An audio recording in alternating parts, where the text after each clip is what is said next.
But as tanks go, they were not the most impressive thing on tracks you've ever seen.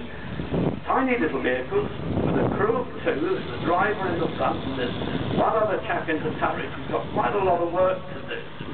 But these little tanks, during a counter-attack against the 7th Panzer Division, actually carved such a route through the Germans that the Germans got quite nervous and stopped their advance towards Dunkirk, and under Rommel's command had to turn back to deal with them.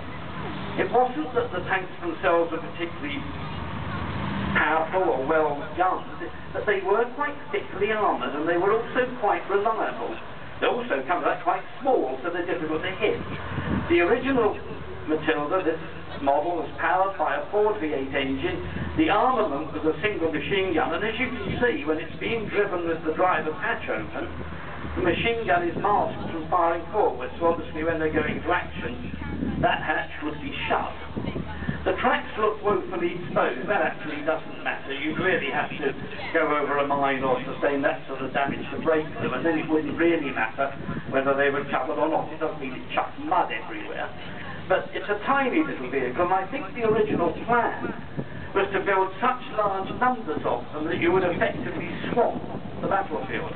As it was, we changed our minds about halfway through, and having built a couple of hundred, stopped there, and they were never issued on any large scale, never used again after the fighting in France. I don't think even the Germans, who captured loads of them, could actually find anything terribly useful to do with them.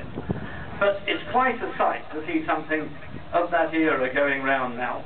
The tank following it in the desert camouflage is a Valentine, and the Valentine's probably one of the most famous British tanks of the Second World War.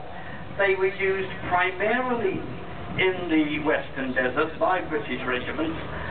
They were also built in quite large numbers in Canada. Canada set up a production line for Valentines. A lot of those went to the Russian army. The Russians rather liked the Valentine. They found it reliable with a reasonable gun.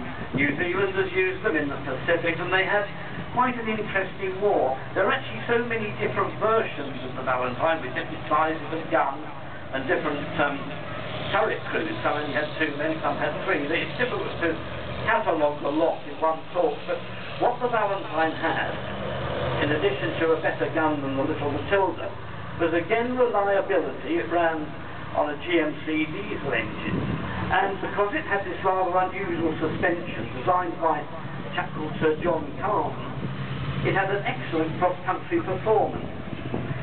If you go into the vehicle park when the demonstration's over, you'll see another Valentine there, and that Valentine has got a canvas screen around it. It was a type known as the DD tank, or duplex drive. It was a swimming tank. That particular model, the Valentine, was used in Italy in that role. But it's a restored vehicle. Unfortunately, it's not in running order at the moment. We have brought it out